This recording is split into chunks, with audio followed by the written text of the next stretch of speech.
Fashion শুরু করে দেই নাকি? জি ভাই।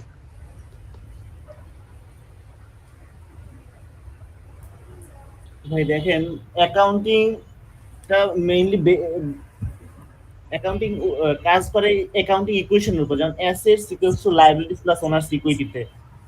তাহলে অ্যাসেটস গুলো হচ্ছে যে আমরা জানি যে ব্যবসা রিসোর্সের, আর লায়াবিলিটিস গুলো হচ্ছে দায়, আর ওনার্স ইকুইটিটা হচ্ছে যে আমাদের রেভিনিউ যেটা আসে তার সাথে মালিকের যে ক্যাপিটাল, তার সাথে এক্সপেন্স, মালিক যেগুলো উত্তোলন করে। এখন এই অ্যাকাউন্টিং ইকুয়েশনের উপর ভিত্তি করে ট্রানজাকশন গুলাকে রেকর্ড করা হয়। যেমন আপনার এই টাকাটা কোন কাজে গেল বা এই টাকার মাধ্যমে কি আসলো সেটা অ্যাকাউন্টিং ইকুয়েশনটা রেকর্ড করে, মানে যাতে ট্রান্সপারেন্সি থাকে আপনার,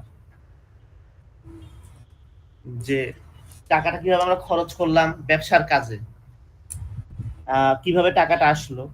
যেমন অ্যাকাউন্টিং এ বলা হয় ডাবল এন্ট্রি সিস্টেম, এই অ্যাকাউন্টিং ইকুয়েশন উপর ভিত্তি করে। ধরেন যে আমরা ব্যবসায় 1,00,000 টাকা ইনভেস্ট করলাম, তো এই 1,00,000 টাকাটা আসলে ব্যবসার টাকা বাড়ে, এবং কে টাকা দিল? মালিক। এবং মালিকের সত্ত্ব বাড়লো,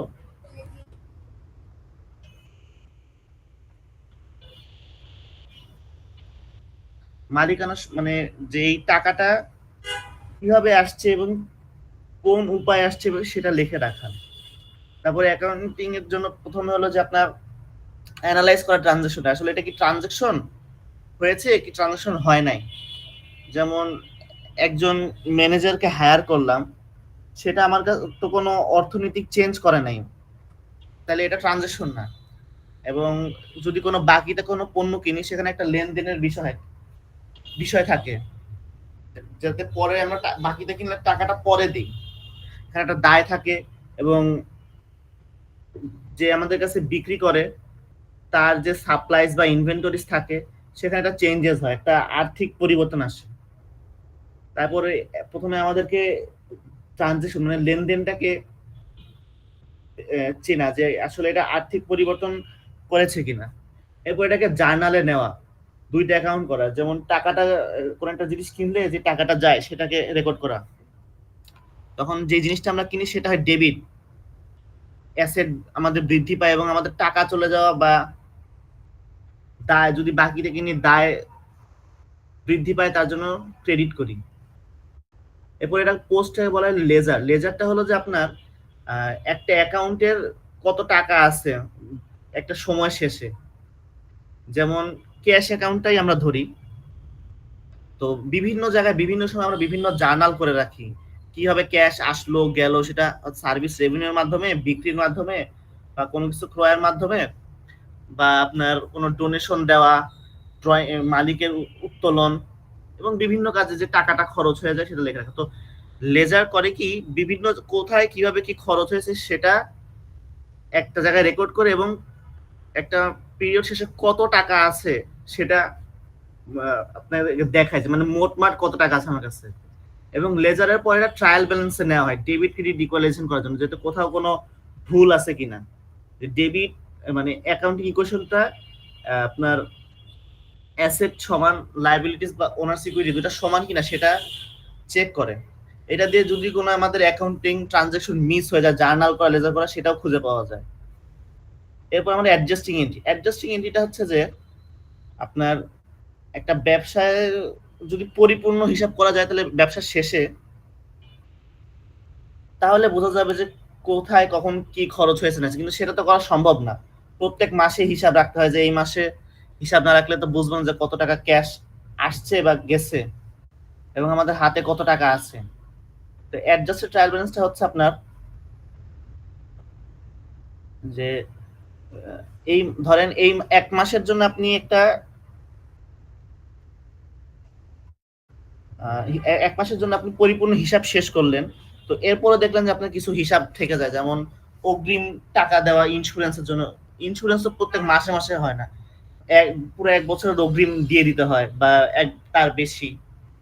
এবং আপনার আমাদের ব্যবসা যে প্রোডাকশন, ধরেন একটা কনস্ট্রাকশন সাইটেরই ধরি, এখানে তো প্রত্যেক দিন ইট কিনে, সিমেন্ট কিনে, বালু কিনে কাজ করবে না। এখানে কাজ করে আপনার একবারে ইট কিনে নিয়ে আসা হয়, সিমেন্ট কিনে নিয়ে আসা হয়, বালু কিনে নিয়ে আসা হয়, তখন সেটা ধরেন একতলার জন্য কাজ হয়ে গেল।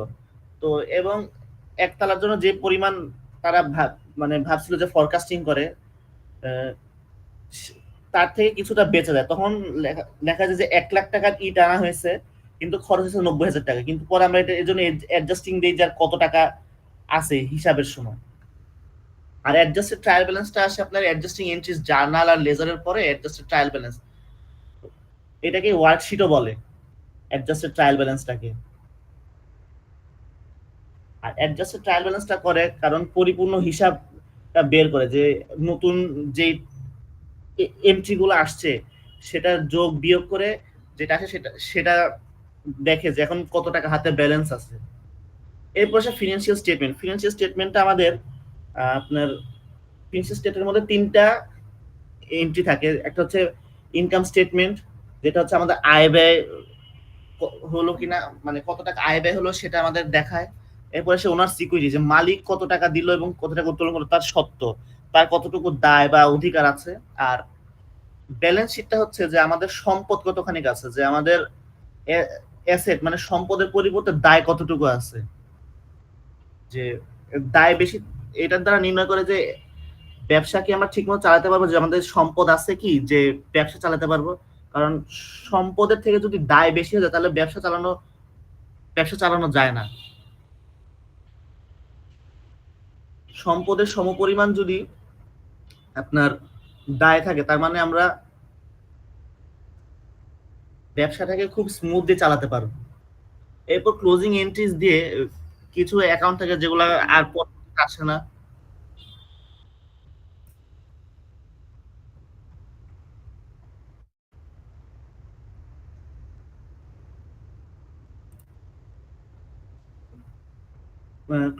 এরপর ক্লোজিং এন্ট্রিজ দিয়ে বন্ধ করে দেয়, যাতে কোন এক্সপেন্স গুলা কোন কাজের জন্য, ধরেন কোন একটা প্রজেক্টের কাজ শেষ, তখন ক্লোজিং এন্ট্রিজ দিয়ে বন্ধ করে দেয়, যাতে এখানে আর ট্রানজাকশন হচ্ছে না।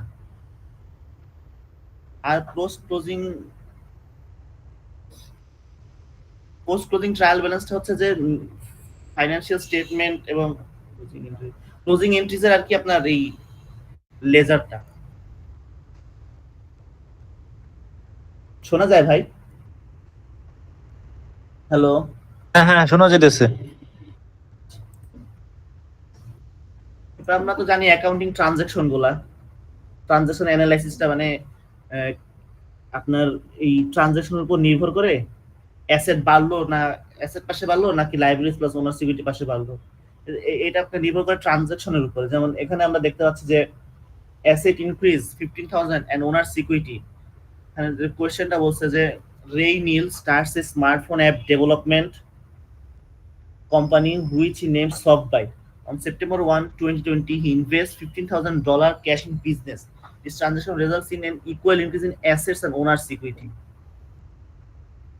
যেহেতু আমাদের ক্যাশ বাড়ছে, মানে সম্পদ ডেবিট, তার জন্য এখানে ক্যাশ 15 প্লাস ক্যাশ ডেবিট, আর ওনার ক্যাপিটাল ক্রেডিট নর্মাল ক্যাপিটাল বেড়ে যাওয়ার জন্য এটা ক্রেডিট প্লাস। আমরা জানি যে ব্যবসায় টাকা আসলে credit revenue, revenue always credit. তারপরে সেকেন্ড ট্রানজাকশনটা purchase of equipment for cash. Software purchases computer equipment for 7,000 cash. This transaction results in an equal increase and decrease in total assets through the composition of assets change. তার মানে এখানে আমরা দেখতে পাচ্ছি একই পাশে দুইটা ট্রানজাকশন হচ্ছে। এখানে আমাদের 7,000 টাকা দিয়ে ইকুইপমেন্ট কেনার জন্য আমাদের অ্যাসেটও বৃদ্ধি পাচ্ছে এবং টাকা চলে যাওয়ার জন্য। আচ্ছা ফাহিম, এই ক্লাসটা কি রেকর্ড হচ্ছে? নীরব ভাই তো রেকর্ড করতেছে। ওকে। আমরা দেখতে পাচ্ছি যে ক্যাশ আমাদের ডেবিট ব্যালেন্স হয়, তো ক্যাশ যদি কমে যায় তাহলে ক্রেডিট। আর এখানে আমরা একটা ইকুইপমেন্ট কিনলাম, ধরেন একটা এসি, বা কম্পিউটার, তার জন্য আমাদের সম্পদে বৃদ্ধি পাচ্ছে, যার জন্য এখানে ইকুইপমেন্টের 7,000 টাকার ইকুইপমেন্ট আসে, জন্য ইকুইপমেন্টের ডেবিট। তার এরপর মানে তার মানে ফাইম এখানে ইকুইপমেন্ট যেহেতু প্লাস হয়েছে, জি ইকুইপমেন্টে যেহেতু অ্যাড হচ্ছে, তার মানে সেখানে ইকুইপমেন্টের যখন আমি মানে টাইটেলটা লিখবো তখন কিরকম হবে? ইকুইপমেন্ট ইকুইপমেন্ট পারচেজ, বা ওখানে ইয়ে থাকবে যে এবং ক্যাশটা আসবে পরে ক্রেডিট, তাই না? হ্যাঁ, কারণ ক্যাশ তো কমে যাচ্ছে। হ্যাঁ। এই যে এখানে দেখেন, আচ্ছা এখানে না, আচ্ছা, এই গেল, আচ্ছা, আসতেছি। তারপর আপনার 3 নাম্বার ট্রানজাকশনটা, যেমন SoftByte purchase headsets and other computer accessories expire to last several months for $1,600 from Mobile Solution. Mobile Solution agrees to allow SoftByte to pay this bill in October. This transaction is purchase on account. On account মানে আপনার on account লেখা থাকলে বা কোনো কারণ যদি নাম লেখা থাকে, যেরকম যে মোবাইল সলিউশন, তাহলে এগুলো হচ্ছে ক্রেডিট পারচেজ, মানে আপনি এখন কিনছেন বাকিতে, কোনো টাকা দেন নাই, এটা টাকা দেন, এর জন্য আপনার দায় বাড়বে, কিন্তু এখানে একটা ট্রানজাকশন হচ্ছে, এজন্য আপনি যখন জিনিসটা কিনছেন তখন আপনি লিখবেন অ্যাসেটস বা 1600 টাকা, 1600 টাকার আপনার মোবাইল হেডসেট কিনছেন, অ্যাসেট 1600 টাকা বাড়ছে, আর আপনার দায় 1600 টাকা বাড়ছে, কারণ এই টাকাটা পরে আপনাকে পে করতে হবে। যেমন এখানে দেওয়া আছে যে অক্টোবরের শেষ সপ্তাহে টাকাটা পে করবে। এইটা দিয়ে আপনার পরে অ্যাডজাস্টিং এন্ট্রিটা আসে, যখন আপনি টাকাটা পে করে দিবেন এবং মোবাইল সলিউশন ওদের সব, মানে ধরেন যে অক্টোবর সেপ্টেম্বর মাসের সব আপনার হিসাব করে ফেলছে, তারপর আপনি যখন টাকাটা পে করবেন তখন এটা অ্যাডজাস্টিং এন্ট্রি আসবে যে একজন অ্যাকাউন্ট রিসিভেবল ছিল 1600 টাকা, সে 1600 টাকা পে করে দিছে, তখন ওখানে আবার লেজার করবেন, তো সেই লেজারে আবার দেখবেন মোবাইল সলিউশন ওরা ওদের প্রথম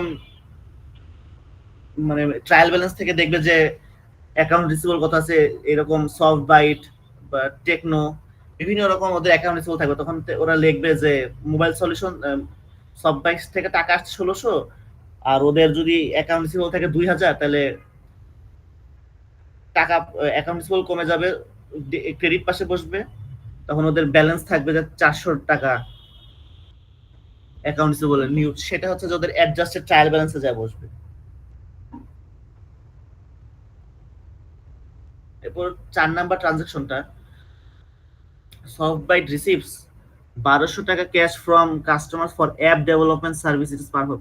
এটা একটা দেখতে পাচ্ছি যে আমরা একটা সার্ভিস পারফর্ম করছে SoftByte, তো এটা তাদের সার্ভিস পারফর্ম করার জন্য তাদেরকে নগদ টাকা দিয়ে দেওয়া হয়েছে, নগদ টাকা দিয়ে দেওয়ার জন্য তাদের ক্যাশও বাড়বে এবং রেভিনিউ বাড়বে, এটা তাদের আয়। এরপর তারা 5 number ট্রানজাকশনটা, SoftByte receives a bill for $250 for daily news for advertising its online. SoftByte তাদের ব্যবসার প্রচারণার জন্য ডেইলি নিউজ পত্রিকায় বিজ্ঞাপন দেয়, তার জন্য তারা একটা মাসিক খরচ করে 250 টাকা, কিন্তু তারা এখন মাস শেষ হওয়ার পরও তারা টাকা দেয়নি, এটা তাদের জন্য দায় থেকে যায়, কিন্তু একটা খরচ তো হয়ে গেছে, যেহেতু তাদের অ্যাডভার্টাইজমেন্ট করাইছে এবং খরচ হয়েছে, এর জন্য এখানে তাদের দায়টা বাড়বে 250 টাকার, এবং খরচ মানে টাকা চলে যাবে 250 টাকা এক্সপেন্স হবে।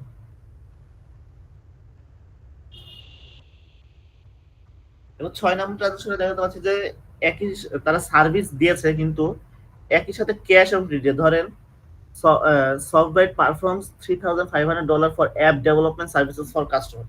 The company receives cash of $1,500 from customers and bills balance of $2,000 on account. This transaction is result in an equal increase in assets and owner's equity.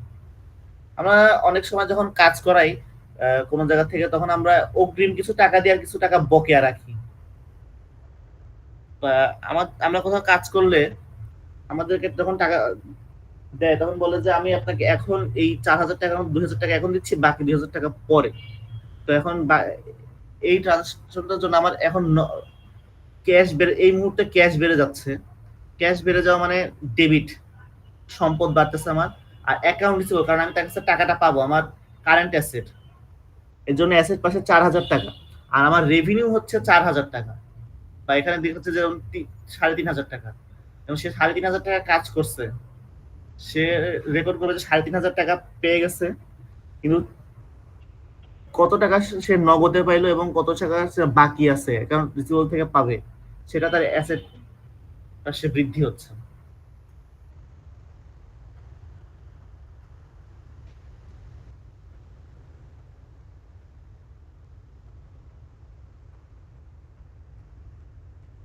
তারপর 7 নাম্বারটা হচ্ছে পেমেন্ট অফ এক্সপেন্সেস।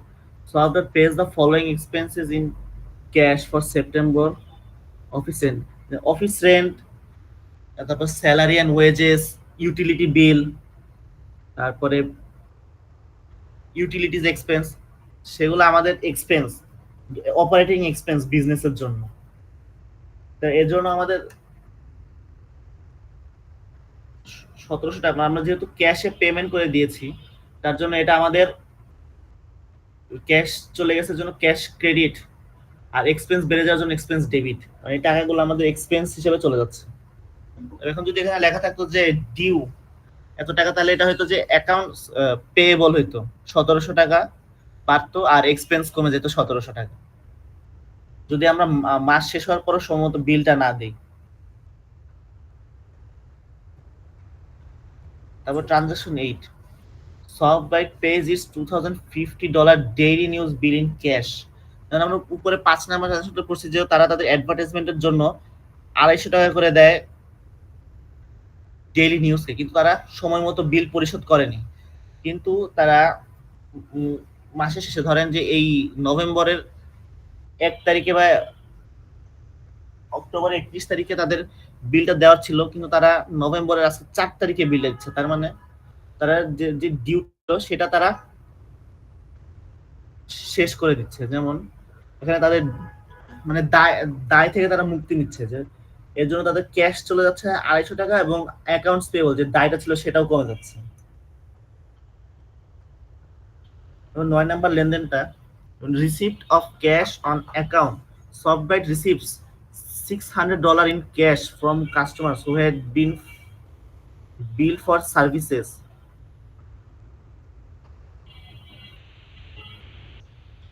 যেমন এখানে এর আগে একটা ট্রানজাকশন ছিল যেখানে তারা সার্ভিস দিয়েছে, তারা কিছু টাকা ক্যাশে পেয়েছে এবং কিছু টাকা বাকি ছিল, অ্যাকাউন্টস রিসিভেবল ছিল তাদের, তো সেই কোম্পানিটা তাদেরকে এখন টাকা ফেরত দিয়েছে 600 টাকা, আরো কিছু টাকা বাকি আছে 2,000 থেকে, তো তাদের এখন যেহেতু ক্যাশ পেয়ে গেছে, তাহলে তাদের ক্যাশ বেড়ে গেছে, ক্যাশ ডেবিট, এবং অ্যাকাউন্ট রিসিভেবলটা কমে গেছে, এজন্য এটা মাইনাস হচ্ছে।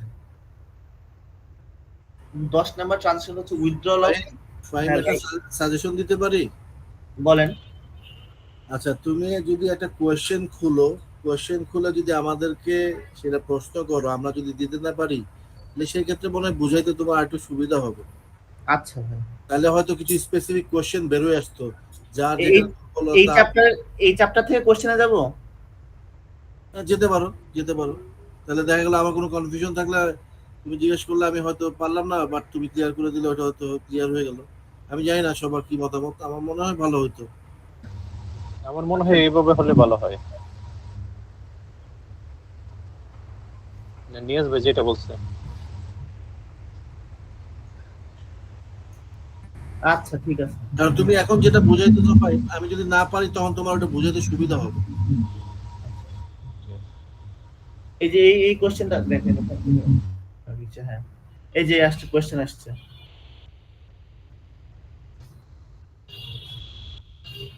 দেখা যাচ্ছে ভাই? একটু জুম করা যায় বড় করে? হ্যাঁ হ্যাঁ, গুড গুড গুড গুড।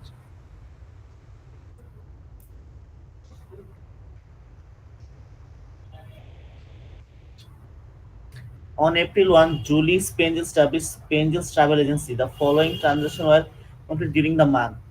তো জুলি স্পেঞ্জেল একটা তাদের নতুন ট্রাভেল এজেন্সি খুলছে, এটা তাদের নিম্নোক্ত লেনদেন গুলা, যেমন প্রথমটা invested $15,000 in cash to start the agency, তাহলে তারা যখন ক্যাশ ইনভেস্ট করছে তাহলে এটা হবে cash debit in capital credit. তাদের ব্যবসার ক্যাশ বাড়ছে এবং ওনার্স ইকুইটিটা বাড়ছে। ওনার্স ইকুইটি বাড়া মানে ক্রেডিট। তারপরে pay $600 for cash for April office rent, তাহলে এখানে রেন্ট এক্সপেন্স বাড়লে ডেবিট আর ক্যাশ চলে গেছে জন্য ক্যাশ ক্রেডিট, তাহলে rent $600 debit, cash credit. Purchase equipment for $3000 cash, তাহলে equipment purchase debit, cash credit. যেহেতু ইকুইপমেন্ট একটা অ্যাসেট বেড়ে গেছে এবং ক্যাশ চলে গেছে, এর জন্য এটা এই লেনদেন মানে জার্নালটা হচ্ছে আপনার equipment debit, cash credit. Incurred $700 for advertising cost to the Chicago Tribune on account, মানে আপনার শিকাগো ট্রিবিউনকে আপনার পত্রিকায় আপনি আপনার অ্যাডভার্টাইজমেন্টটা দেন। তো এটা আপনার যেহেতু আমরা জানি যে প্রত্যেকটা ফিসক্যাল ইয়ার মানে monthly, quarterly, half yearly, yearly বিলগুলো হয়তো তাহলে এটা কি cash debit 700 and payable accounts payable না এটা অ্যাডভার্টাইজিং এক্সপেন্স ডেবিট, আচ্ছা, আর এই accounts payable Chicago Tribune credit. কারণ এটা আপনি যে বলেছে ইনকার $700 মানে আপনার খরচ হয়ে গেছে অন অ্যাকাউন্ট, আপনি এখনো টাকাটা দেন নাই। আন্ডারস্টুড। তারপর pay $900 cash for office supply. Office supplies মানে আপনার যে ম্যাটেরিয়ালস গুলো অফিস চালানোর জন্য লাগে, তার মানে supplies expense debit 900 cash credit. Cash credit. এই যে লেখা পে $900 ক্যাশ ক্যাশ ক্রেডিট নাকি সাপ্লাইজ এক্সপেন্সের সাথে সাপ্লাইজ ক্রেডিট হবে? Supplies expense debit, cash credit. আচ্ছা, কারণ স্যার কিন্তু ক্লাসে একটা জায়গায় পড়াইছিল যে সাপ্লাইজ এক্সপেন্স ডেবিট আবার সাপ্লাইজ ক্রেডিট। হ্যাঁ, ওইটা হচ্ছে আপনার ওই অ্যাডজাস্টিং এন্ট্রিটা। আচ্ছা, কারণ সাপ্লাইস তো আমাদের অ্যাসেট। এটা হয় কি ধরেন যে আপনাকে আমি বললাম না যে আপনার এই কনস্ট্রাকশন কোম্পানিগুলা তারা তো আর দৈনিক ইট সিমেন্ট বালু কিনবে না, তারা একবারে কিনে রাখবে। ধরেন আজকে কিনে রাখলো নম্বর 1 তারিখ, এখন আপনি একটা দোকান বানাইলেন, তো আপনি ধরেন 100 স্কয়ার ফিট দোকান বানানোর যতটুকু দরকার সেতটুকু কিনলেন, কিন্তু আপনার 80 স্কয়ার ফিটের কাজ হয়ে গেছে, তাই না? 80 স্কয়ার ফিটের কাজ হওয়ার জন্য আপনার একটা তো খরচ হয়েছে। তো এখন এটা হয়েছে কি যে এটা তো অ্যাসেট আমাদের, প্রিপেইড পারচেজ মানে আগে থেকে কিনে রাখা। তো যতটুকু খরচ হয়েছে তাহলে ওই সাপ্লাই এক্সপেন্স বাড়লে যে ডেবিট, সেই ডেবিটটা হয়েছে, আর সাপ্লাই অ্যাসেট কমে গেছে এর জন্য ক্রেডিট। তখন হয়েছে যে supplies expense debit, supplies credit. আচ্ছা আচ্ছা। এরপর আপনি যে লেজার করলেন, যে একটা নতুন লেজার বানিয়েছেন সাপ্লাইস এক্সপেন্স, এই 80 স্কয়ার ফিটে ধরেন $80 টাকা হলো, আর সাপ্লাইস কত টাকা আছে, তখন ব্যালেন্সে ছিল সাপ্লাইস $100, $80 খরচ করছেন, এখন ব্যালেন্স আছে $20। এটা হচ্ছে আপনার অ্যাডজাস্টেড লেজারটা। ওইটা তাহলে স্পেসিফিক টাইমের জন্য হয়। হ্যাঁ, স্পেসিফিক টাইম। কারণ দেখেন ভাই, ব্যবসা যখন আমরা করতেছি তখন তো আমরা একবারে জিনিস কিনে নিয়ে আসতেছি, এখন ওইটাই এই মাসে বিক্রি করে ফেলবো, আবার নতুন করে করবো, সেটা তো হচ্ছে না। এই মাসে কিছু থেকে যাচ্ছে, ওইটা মানে যে কত টাকা আছে সেটা আর কি বের করা যায়। এখন আমার হাতে এই সাপ্লাইস কত টাকা আছে, ক্যাশ কত টাকা আছে, এটা লেজারের মাধ্যমে বের করে আর কি। অ্যাকাউন্টিং সিস্টেমটাই জাহিদ হচ্ছে একটা পিরিয়ডের জন্য, সেটা ক্যালেন্ডার ইয়ারও তুমি করতে পারো, সেটা ফিসকাল ইয়ারও করতে পারো। সাধারণত বিজনেস ওয়ার্ল্ডে ফিসকাল ইয়ার দিয়েই হয়, if I am not wrong. হ্যাঁ, জুন টু জুলাই এক বছর ভাই, বা জানুয়ারি টু ডিসেম্বর, যেভাবেই না। বাংলাদেশের পাক থেকে জুলাই থেকে জুন, জুলাই 1 থেকে জুন 30 তারিখ পর্যন্ত, এটা হচ্ছে হিসাব। আর বিজনেসটা মানে এটা যেরকম করে রাখি ওদের। মানে আমার একটা ব্যবসা হলো, তো আমি এটা করলাম যে আজকের ফেব্রুয়ারি 1 তারিখ থেকে আগামী বছরের জানুয়ারি 31 পর্যন্ত, এটা আমি আমার মতো করতে পারি।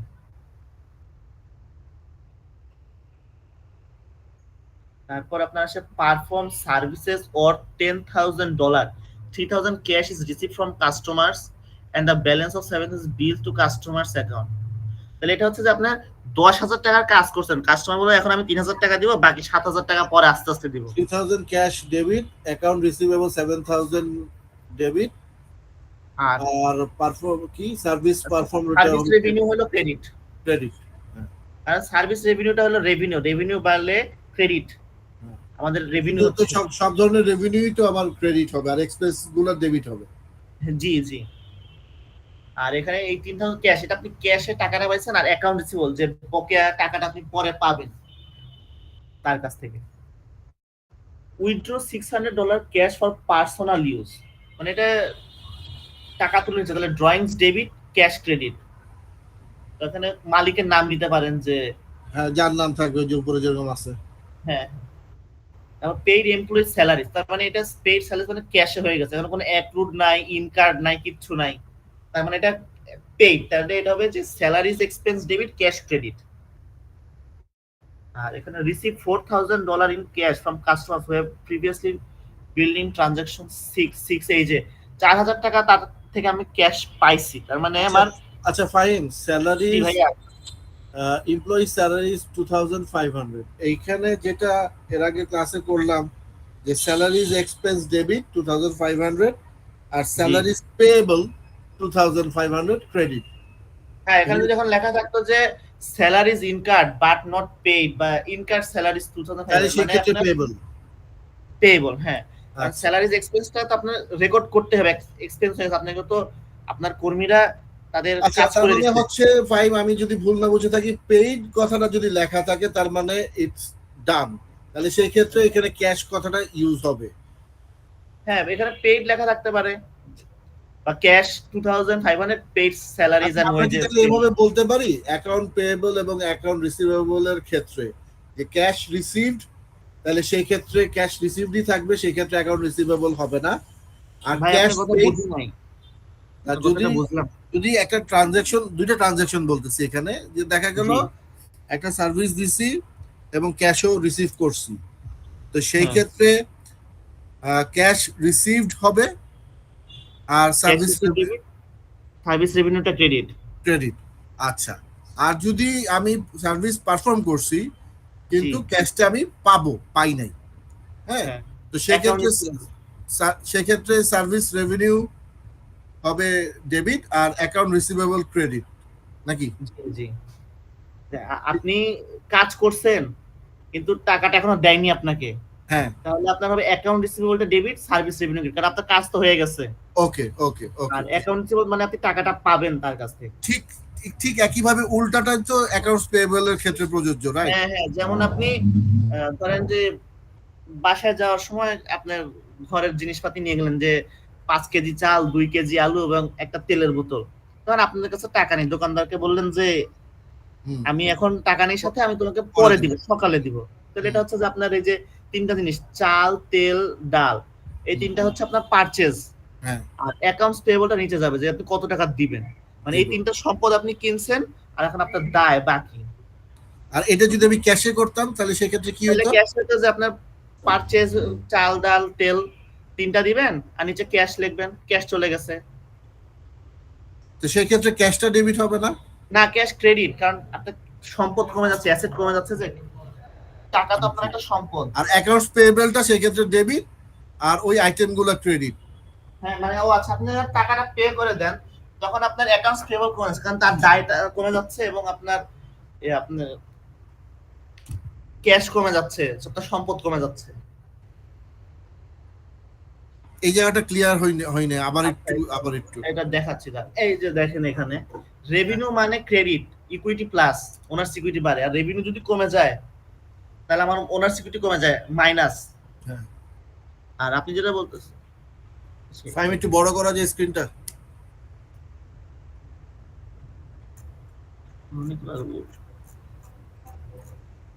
উল্টা পাল্টা লেখা তো চ্যাপ্টার গুলা। অসুবিধা নেই, টেক ইউর টাইম।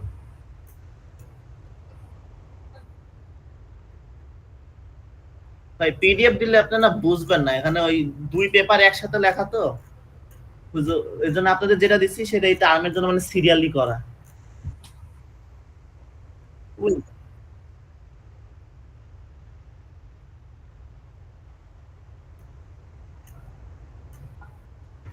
গেল। আচ্ছা ভাই, আপনি যেটা বলতেছিলেন যে এই অ্যাকাউন্টস পেয়েবল আর রিসিভেবলটা নিয়ে, ধরেন আপনি যে এই টাকাটা পে করে দিচ্ছেন, মানে যে যে জিনিসগুলো আপনি কিনে আনলেন, হ্যাঁ আমি ফাইভ প্রশ্নটা আবার করি, আমার মনে হয় হ্যাঁ প্রশ্নটা আবার বলেন। করলে ভালো হবে।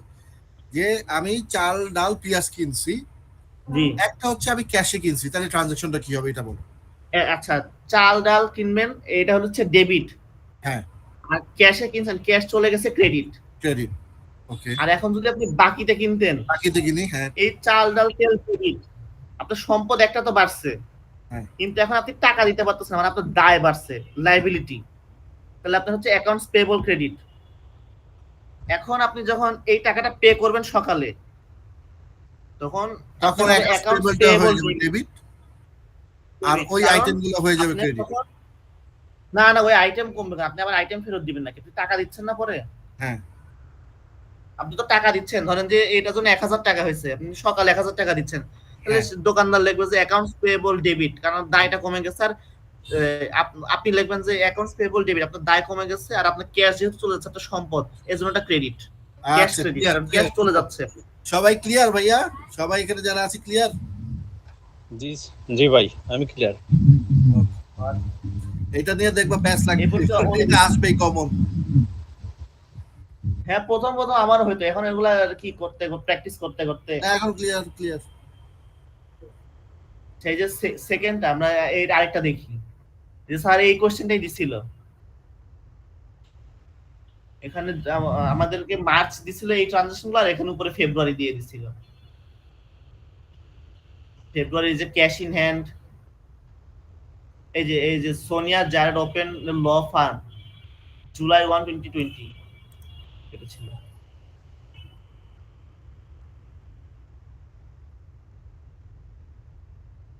জি,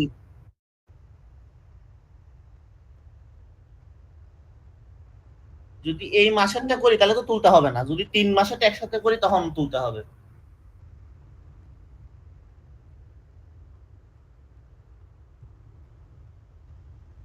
ধরেন অ্যাকাউন্টস গুলো তো মানে হিসাবগুলো তো প্রত্যেক মাসেরও থাকে, 3 মাসেরও থাকে।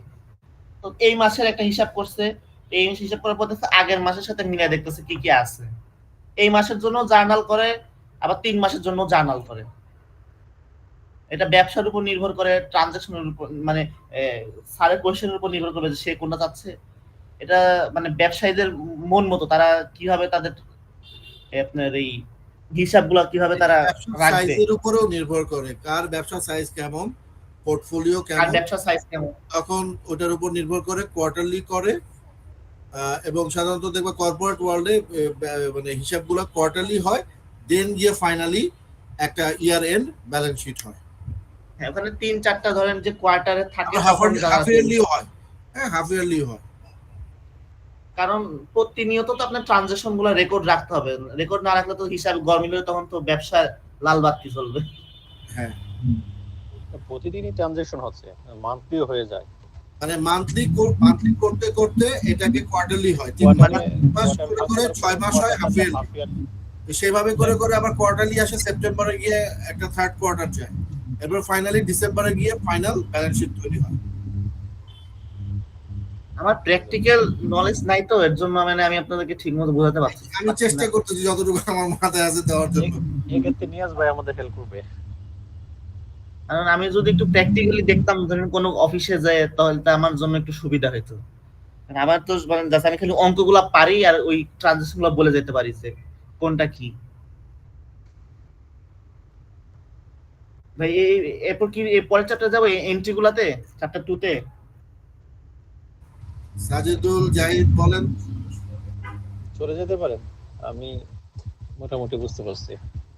এটা তো জাস্ট বাকি সবাই? ইকুয়েশন বুঝাই। এখন আমরা যে মানে যে জার্নালাইজিং করা পোস্টিং গুলো এটা দেখি, অ্যাকাউন্ট ডেবিট, এটা তো জানেনই আপনারা। ফাহিম, একটা জিনিস করলে মনে হয় ভালো হয়, যেহেতু পরীক্ষার প্রিপারেশন, জি আমাদের যেহেতু 2 ধরনের কোয়েশ্চেন আসবে, একটা হচ্ছে জার্নাল লেজার ট্রায়াল ব্যালেন্স, হ্যাঁ, হ্যাঁ, আর একটাতে এটাও বলে দিচ্ছে স্যার যে ট্রায়াল ব্যালেন্সে দেওয়া থাকবে কিছু, দেওয়া থাকবে, কিন্তু যদি অ্যাডজাস্টমেন্ট থাকবে তাহলে সেই ক্ষেত্রে অ্যাডজাস্টেড ট্রায়াল ব্যালেন্স করতে হবে, আর যদি অ্যাডজাস্টমেন্ট না থাকে তাহলে ট্রায়াল ব্যালেন্স লাগবে না।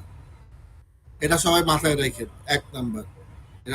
আর দ্বিতীয়তে যেটা কোশ্চেন আসবে কি ওটার মধ্যে, যে ট্রায়াল ব্যালেন্স করতে হবে, ইনকাম স্টেটমেন্ট, ওনার সিকিউরিটি আর ব্যালেন্স শিট, তাই তো দ্বিতীয়টা? হ্যাঁ, income statement, owner security, balance sheet.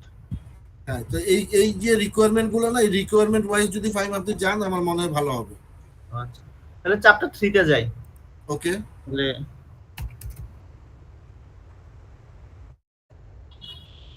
এই শীটটা কোথাকার? এটা তো বই, স্যারের বই। তার কি বইটা শেয়ার করছে? ওখানেই আসছিল। এটা স্যারের গুগল গুগল ইয়েতে আছে, গুগল ড্রাইভে আছে। গুগল ক্লাসরুমে আছে।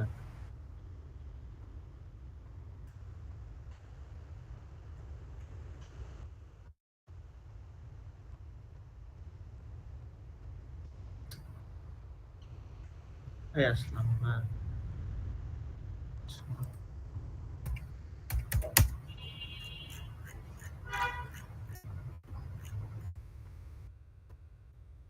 তো এই যে adjusting the account, mainly adjusting গুলো করা হয় যে আপনার এই ইকো একটা ব্যবসার ইকোনমিক লাইফ গুলোকে তো ভাগ করে নেয়, যেমন এই যে কোয়ার্টারলি, মান্থলি। তো একটা অ্যাকাউন্ট মানে যে আপনার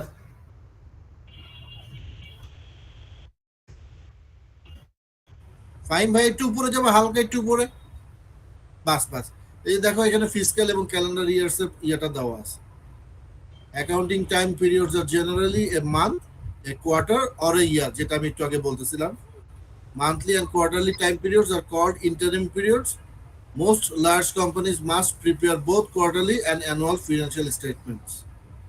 An accounting time period that is 1 year in length is a fiscal year.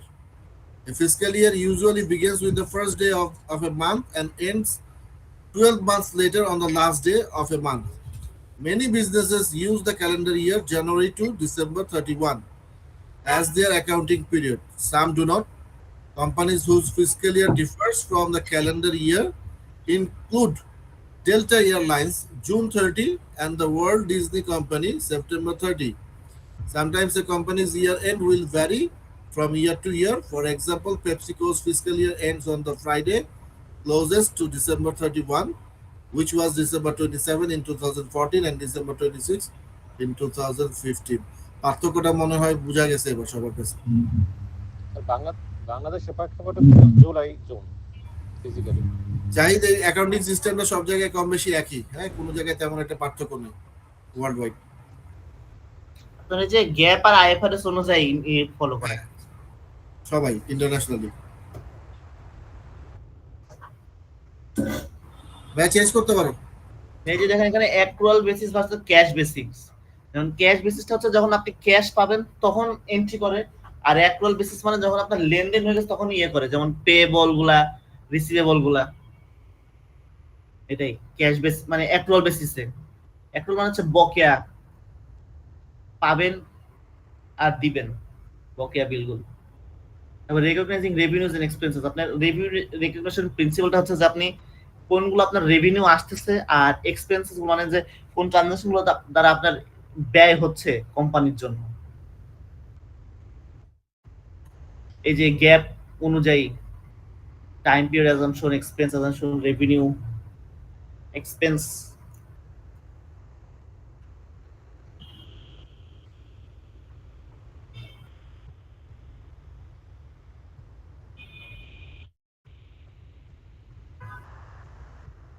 আচ্ছা, আপনার অ্যাডজাস্ট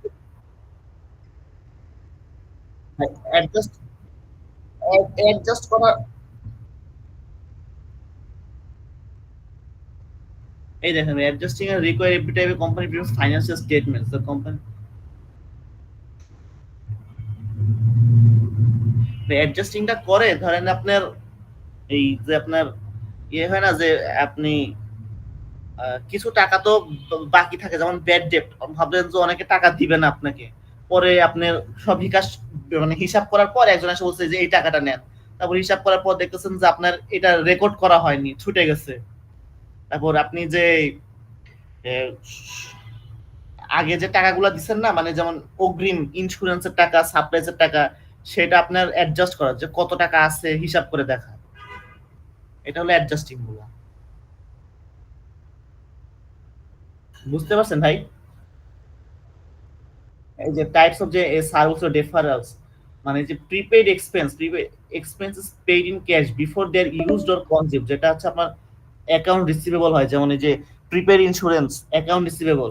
এটা যখন আমার ধরেন যে সামনে তো ডিসেম্বর মাস, তো আমি আগেই টাকাটা দিয়ে রাখছি যে 2 মাসের, নভেম্বর ডিসেম্বর 2 মাসের ইন্টারনেট বিল, তাহলে এই ডিসেম্বর মাসের ইন্টারনেট বিলটা হবে আমার অ্যাকাউন্ট রিসিভেবল, কারণ এটা সম্পদ, এটা আমি ব্যবহার করবো। পরে যখন পুরো ডিসেম্বর মাস শেষ হয়ে যাবে, 500 টাকাও শেষ এবং আমার ওই জিনিসটা ব্যবহার করা শেষ, তখন এটা আমার জন্য ব্যয়। তখন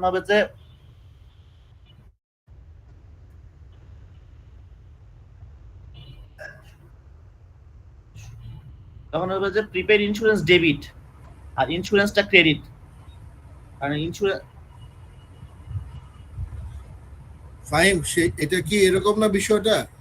যেমন এটা যদি ইন্স্যুরেন্স দিয়ে বুঝাই, জি জি তো একটা এক্সপেন্স না? জি এখন প্রিপেড ইন্স্যুরেন্স দেওয়া আছে ধরো 3,000, হ্যাঁ? জি তো এখন ডেফিনেটলি এটাকে তুমি 12 মাসে ভাগ করবা, হ্যাঁ এম আই রাইট? জি জি 12 মাস বা 3 সেক্ষেত্রে মাস দেখা যায় 3,000 দেখা যায় আসে কত, 250। 250 করে। সেক্ষেত্রে তোমার পার মান্থ এক্সপেন্স হচ্ছে 250। তাহলে সেই ক্ষেত্রে মানে ইয়েটা কি দাঁড়াচ্ছে? Insurance expense debit, insurance credit. আচ্ছা, এই যে এখানে আছে এটা। তার মানে হচ্ছে ইন্স্যুরেন্স এক্সপেন্স ডেবিট 250 এবং প্রিপেড এক্সপেন্স ক্রেডিট, তাই হওয়ার কথা না? হ্যাঁ হ্যাঁ ভাই, এই যে আসছে, দাঁড়া 1 মিনিট। এই যে এই চ্যাপ্টারতে ওয়ার্কশিটের এই যে প্রিপেড ইন্স্যুরেন্স এক্সপেন্স হয়ে গেছে, তার মানে prepaid insurance debit, insurance expense credit. এই যে প্রিপেড রেন্ট থাকে, আগের থেকে যে ভাড়াগুলো দিয়ে রাখি না আমরা, হুম। অ্যাডজাস্টিং গুলা, যে এইগুলো ইম্পর্টেন্ট অ্যাডজাস্টমেন্ট গুলা, যে কালকে যে ছবিগুলা দিছি আর কি ভাই। এই যে আনআর্ন সার্ভিস রেভিনিউটা অ্যামাউন্ট করছে, যে আনআর্ন সার্ভিস রেভিনিউ দায়, যে আমাকে টাকা দেওয়া হয়েছে, আমি কাজটা করিনি, কাজটা হওয়ার পর তাহলে আমার সার্ভিস সার্ভিস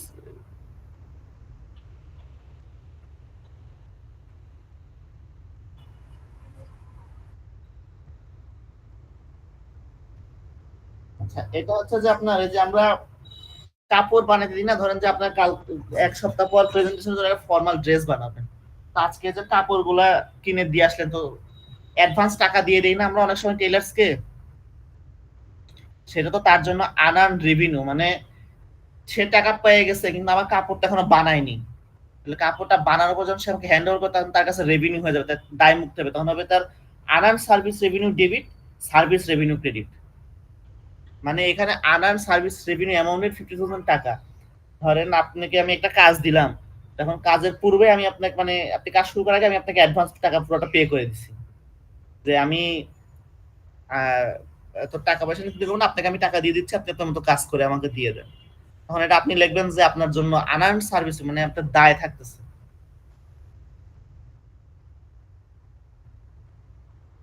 হ্যাঁ হ্যাঁ, টেইলার্স ওয়ালার রেসপেক্টে আপনার এখানে তো আপনি খরচ করে ফেলছেন, তখন আপনি লিখবেন যে আমার টাকা দেওয়া হয়ে গেছে, পেইড পেইড টু টেইলার্স। তখন হবে যে আপনার পারচেজ হবে যে ফর্মাল ড্রেস আর ক্যাশ ক্রেডিট। আর এটা হচ্ছে যে আপনার টেইলার সোলার, মানে সাইট থেকে, তার তো এখন হয়, তখন যখন সে আপনাকে এবার এটা পে করে দিবে, মানে দিয়ে দিবে, তখন আপনি ইয়ে লিখছেন, মানে সে তখন লিখবে যে তার রেভিনিউ হয়ে গেছে এবং দায়টা কমে গেছে, আনআর্ন রেভিনিউ। এই যে দেখেন নিচে দেওয়া আছে, এই টাকা 8,000 is earn of the unearned service revenue, মানে 8,000 টাকা আয় করছেন, এই 50,000 টাকা, মানে 8,000 টাকার কাজ করছেন আপনি, এখন 42,000 টাকার কাজ বাকি। তো এটা যদি আপনি এখন লেজার করতে চান, তখন আনআর্ন সার্ভিস রেভিনিউতে এই ব্যালেন্সটা বসাবেন আগে, কত টাকার কাজ করছেন, যে এবং এই যে এই 8,000 টাকা ডেবিট হয়ে গেছে, তাহলে লেজারে এই 50,000 টাকা থাকবে ক্রেডিট পাশে, আর এর পরে আপনি লিখবেন যে সার্ভিস রেভিনিউতে 8,000 টাকাটা না ডেবিট পাশে, কারণ এখন তো এটা এই 8,000 টাকা ডেবিট পাশে আসছে, তখন ব্যালেন্সে বসে 42,000 টাকা আনআর্ন সার্ভিস রেভিনিউ। হ্যাঁ মানে আপনি এখন ক্যালকুলেট করে দেখবেন, এখন আপনার আনআর্ন সার্ভিস রেভিনিউ 42,000, মানে আপনার এখনো 42,000 টাকা আপনার হাতে আছে, কিন্তু এই টাকার আপনি কাজ করেন নাই, মানে কাস্টমারকে এই প্রোডাকশন করে এগুলো দেন নাই এখন। ড্রেস তৈরি করে দেওয়া হয় নাই। হ্যাঁ ডেস্টরিকার দেওয়া হয়নি, এখনো 42,000 টাকা কাজ করতে হবে আপনাকে। আবার হ্যান্ড ওভার করার পর তখন আপনার রেভিনিউ হবে আর কি। এটা তবে যে আনপেড স্যালারি গুলো, আনপেড আর আউটস্ট্যান্ডিং স্যালারি 5,000, মানে আপনার স্যালারি এক্সপেন্স থেকে স্যালারি পেয়েবল ক্রেডিট। আপনি দেখবেন যে স্যালারি কত টাকা আছে, 5,000 টাকা উপরে ডেবিট পাশে, এখানে আরো 5,000 টাকা বাড়ছে, তখন হবে 10,000 টাকা টোটাল স্যালারি, আর স্যালারি পেয়েবল নামে আরেকটা অ্যাকাউন্ট খোলা হবে যে কত টাকা আপনি স্যালারি দিবেন। পরে যখন স্যালারিটা পে করে দিবেন তখন হবে স্যালারি,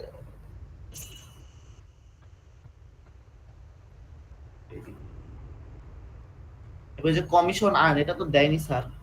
এই যে service provided but not recorded or build, account receivable debit service revenue credit. আরেকটা ছিল না যে আপনার ট্রানজাকশন, যে সাপ্লাইস কিছুটা আছে এখনো খরচ হয়ে গেছে অল্প কিছুটা, supplies on hand at the end of the period টাকা 5,000, সাপ্লাইস টাকা 14,000, মানে আপনার ব্যালেন্স ট্রায়াল হচ্ছে 14,000 টাকা, আর এখন আপনার হাতে আছে 5,000 টাকা। এটা যে লাস্ট দিন ডিকসন কোম্পানির যেটা দেখাইলো স্যার, তার আপনার সাপ্লাইস এক্সপেন্স হইছে 9,000 টাকা, আর সাপ্লাইস মানে সাপ্লাইস খরচ হয়ে গেছে আপনার 9,000 টাকা। তখন সাপ্লাইজে মানে যখন লেজারটা করবেন তখন ব্যালেন্স থেকে আনবেন যে 14,000, তখন সাপ্লাইজ খরচ হয়ে গেছে 9,000, তাহলে টোটাল সাপ্লাইজ আছে এখন 5,000 টাকা, আর সাপ্লাইজ এক্সপেন্স নামে আরেকটা নতুন অ্যাকাউন্ট খোলা হবে।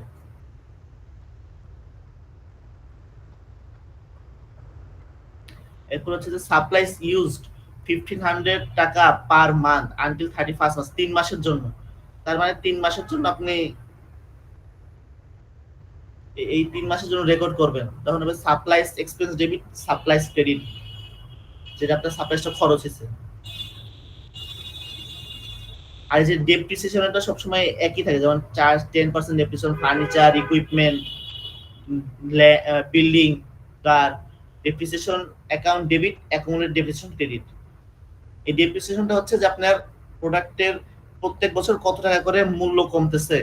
এই ডেপ্রিসিয়েশন একটা ম্যাথ আছে, যেমন আপনার straight line double declining. Straight লাইনটা হচ্ছে যে আপনার estimated price of the product divided by estimated years. আর ডাবল ডিক্লিনিং মেথডের আরেকটা ম্যাথ আছে, যে কিভাবে আপনার প্রোডাক্টের মানে অবচয় হচ্ছে, ব্যয় হচ্ছে, মানে আপনি প্রোডাক্টটা ব্যবহার করলে যে আপনার ক্ষয় হয় সেটার খরচটা। অ্যাকুমুলেটেড ডেপ্রিসিয়েশনটা হচ্ছে যে আপনি এই এস্টিমেটেড লাইফ শেষে কত টাকা বিক্রি করতে পারবেন। যেমন আমরা ফোন চালাই, তো প্রত্যেক বছর আমাদের ফোনের দামটা কমে যায়, তো আমরা যখন বিক্রি করতে চাই 20,000 টাকার ফোন বা 1 লাখ টাকার আইফোন যখন আমরা 30 টাকায় বিক্রি করি, সেটা হচ্ছে আমাদের অ্যাকুমুলেটেড ডেপ্রিসিয়েশন, মানে লাস্ট সেল প্রাইসটা প্রোডাক্টের। শোনা যাচ্ছে ভাইরা? হ্যালো? হ্যাঁ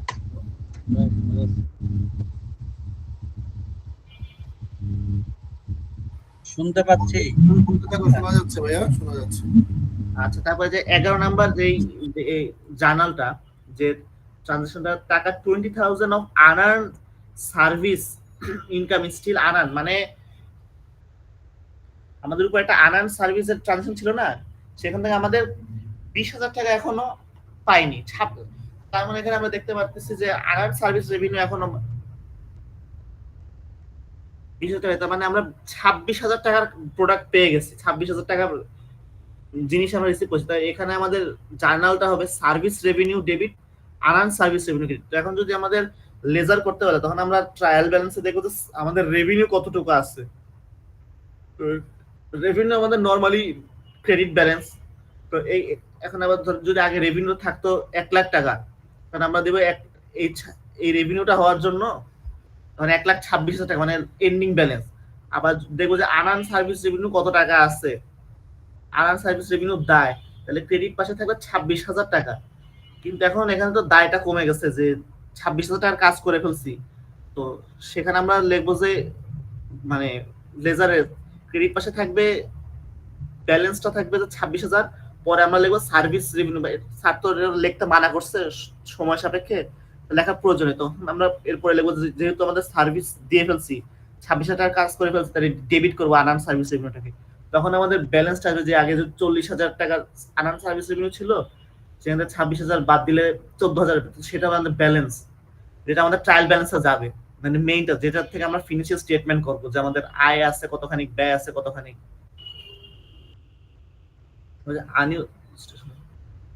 ইউজ সাপ্লাইস টাকা 500, সাপ্লাইস এক্সপেন্স 3,000, মানে তো এখানে আমরা কতটুকু সাপ্লাই ব্যবহার করছি, তাহলে সাপ্লাইস যেহেতু ব্যবহার হয়ে গেছে 500 টাকা, আমরা লিখবো যে supplies debit 500, supplies expense credit. Salary outstanding for 2 months, মানে 2 মাসের স্যালারি বকেয়া আছে, তার মানে salary expense debit, salary payable credit. তো এখন আমরা এটা যেটা লেজার করব, তখন আসবে যে আপনার স্যালারি যেটা ট্রায়াল ব্যালেন্সে থাকবে ব্যালেন্সটা, আর আপনার মানে যদি স্যালারি থাকে 16,000, তাহলে এখন এই স্যালারি এক্সপেন্সটাও লিখতে হবে, তাহলে দুইটা মিলে হবে 30,000 টাকা। আর স্যালারি পেয়েবল এর জন্য নতুন একটা অ্যাকাউন্ট থাকবে, যদি কোনো ব্যালেন্স না থাকে, তার সাথে যদি কোনো আপনার ট্রায়াল ব্যালেন্স যদি ব্যালেন্স না থাকে, তাহলে শুধু স্যালারি পেয়েবলটাই থাকবে। আর এরপরে আসছে আমাদের ক্লোজিং এন্ট্রিটা, যে রেভিনিউ, ইনকাম স্টেটমেন্ট করার পর আর কি, রেভিনিউ কত টাকা আসছে, রেভিনিউটা হবে ডেবিট, আর ইনকাম সামারি হবে ক্রেডিট। আর যদি এক্সপেন্স হয়, এক্সপেন্সটাকে যদি আমরা বন্ধ করতে চাই, যে আর তো এই কাজ হবে না, মানে এই প্রজেক্টটা নাই, তখন আমরা এক্সপেন্সটাকে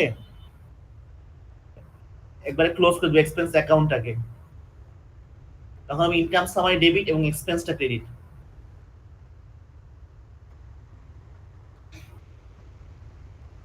আর প্রফিট হলে তো এই যে ইনকাম সামারি, প্রফিটটা income summary debit, owner's capital credit.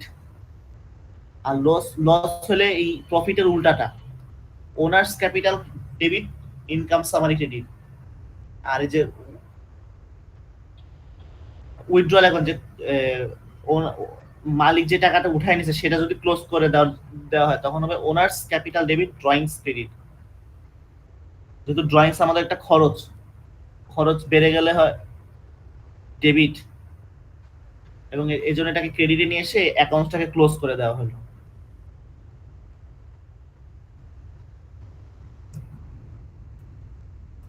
বোঝা গেছে ভাই এতখানি? হ্যালো, ভাইয়া দুইটা লাইন আবার একটু রিপিট করো, দুইটা লাইন একটু রিপিট করো। আচ্ছা।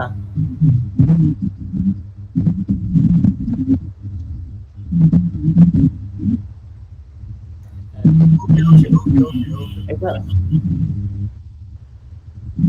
আর 3 মিনিটে তাহলে রেজাল্ট কি, কার কি শুনি? আমার 3.17, 3.17 কার? আমার 3.17। স্যারের আমাদের স্যারের আর হ্যাঁ শিক্ষার্থী বলুন। আমাদের আমার সিআর 3।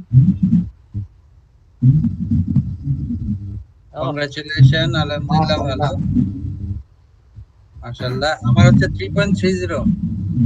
বড় ভাই রেজাল্ট কত, নিয়াজ ভাই? নিয়াজ ভাই চেক করছেন? চেক করলাম, রেজাল্ট দিছে 3.42 ফাইনালি। আলহামদুলিল্লাহ। কংগ্রাচুলেশন ভাই। আমার জামাল স্যার নাম্বার কাটছে অনেক, এই একটা আমার নাম্বারটা আমি ধরা গাইছি ইয়াতে কমিউনিকেশনে। না, আমার নাম্বারটা লাস্টে মাইকটা গেল এই যে তোমার সাপ্লিমেন্টারিতে। আমাকে হাসান স্যার সঙ্গে সঙ্গে বলছে যে আপনার মার্কস A+ আসার কথা, যেভাবে মার্কস আছে এখন পর্যন্ত। তারপরে কত এ আছে দিছে আপনার? 3.75। আমার এটাতে এ প্লাসের মতো আসছে ভাই। হ্যাঁ, আমাকে যে আমি তো প্রেজেন্টেশন দিছিলাম না, পরে স্যার আমাকে ফোন দিছিল যে কেন দেন, তো স্যারকে বললাম, পরে স্যার বললো যে আপনি এ প্লাস পেয়ে গেছেন।